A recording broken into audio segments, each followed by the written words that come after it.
Message received. Gusto kong ibahagi sa inyo ang message of the day natin.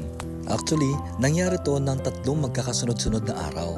Nagsimula ito doon sa post ko noong nakaraan regarding sa storya ni Gideon at kung papaano nanalo ang 300 soldiers mula sa panig ni Gideon laban sa 135,000 na soldiers. At ang mensahe kay Gideon na sinabing, "The Lord is with you."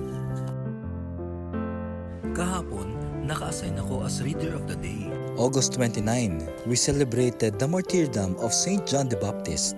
At doon sa first reading, nakalagay, "They will fight against you, but not prevail over you, for I am with you."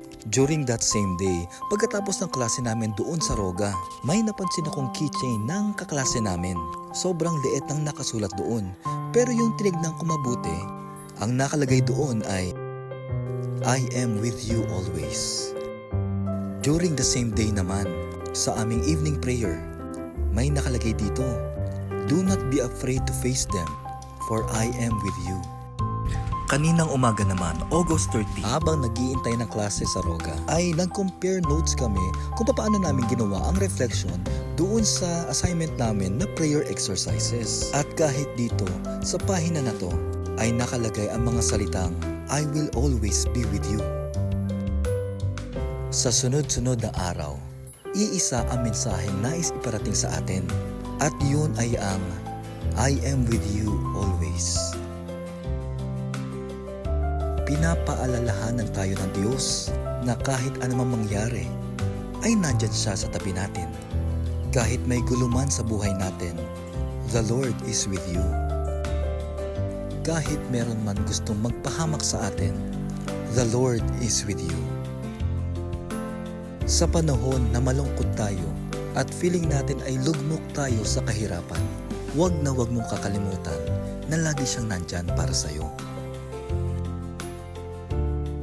Sa hirap at ginhawa, sa kasiyahan man o sa kalungkutan, the Lord is with you.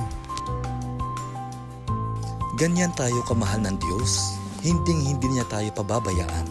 Kaya't huwag kang mag-alala, huwag kang mangamba. Tiwala lang, paulit-ulit niyang sasabihin, "I will always be with you." And a confirmation lang ng message of the day natin. Kanina, habang naghihintay kami ng klase, ay mayroong kumakanta naman sa kabilang classroom. Alam niyo ba kung ano yung title ng kinakanta nila?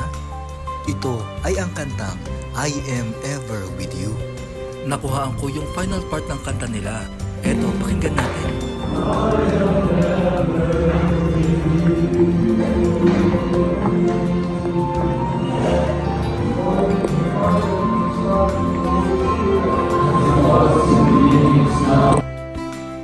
Message received.